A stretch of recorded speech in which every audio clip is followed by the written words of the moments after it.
Business చేసేవాడు చేసే అతి పెద్ద స్టూపిడ్ థింగ్ ఏంటో తెలుసా? కమిషన్ కోసం వర్క్ చేసేవాళ్ళు ఎవరైతే ఉంటారో వాళ్ళ కడుపు కొట్టటం. రూ. 5,00,000 డీల్ ఎవరైనా తీసుకొస్తే వాళ్ళకి రూ. 5,000 ఇవ్వడానికి గొడవ తిప్పించుకునే జనాలున్నారు. వాళ్ళకి కామన్ సెన్స్ ఉందా లేదా? ఒక్కసారి గనక వాడికి కోపం వచ్చిందంటే వీడు నా కమిషన్ ఇవ్వడం డిలే చేస్తున్నాడు. నాకు రావాల్సింది ఇవ్వడానికి కూడా వాడు ఏడుస్తున్నాడు. ఇలాంటి థాట్ గనక వాడి మైండ్‌లో పడిందంటే వాడు ఇంకోసారి బిజినెస్ తీసుకురాడు. ఈ బిజినెస్ తీసుకొని కాంపిటీటివ్ షెడ్యూల్ పెట్టేస్తాడు. చాలా మంది వ్యాపారస్తులు 1%, 2% కమిషన్‌లు ఇవ్వడానికి కూడా ఏడుస్తూ ఉంటారు. ఈ తప్పు గనుక మీరు చేశారంటే, ఒకటి మీకు బిజినెస్ తెచ్చే వాడి నుంచి మీరు ఆ రిలేషన్‌షిప్ అనేది కోల్పోతారు. 2 మీరొక శత్రువుని తయారు చేసుకుంటున్నారు. వాడు బయటికెళ్ళి మీ గురించి 10 మందికి చెప్తాడు.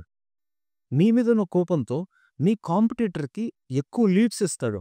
ఒక డీల్ క్లోజ్ చేసి, ఒక క్లయింట్‌ని మీ వరకు తీసుకురావడం అనేది మామూలు విషయం కాదు. అలా తీసుకొచ్చిన వాళ్ళని గనక మీరు రివార్డ్ చేయకుండా ఎగ్గొట్టేసేసి ఆ రూ. 5,000, రూ. 10,000 సేవ్ చేసుకోవాలని చూస్తుంటే గనక, ఈ రోజు కాకపోతే రేపైనా మీరు రిగ్రెట్ చేస్తారు. ఆ తప్పు మాత్రం ఎప్పుడు చేయకండి.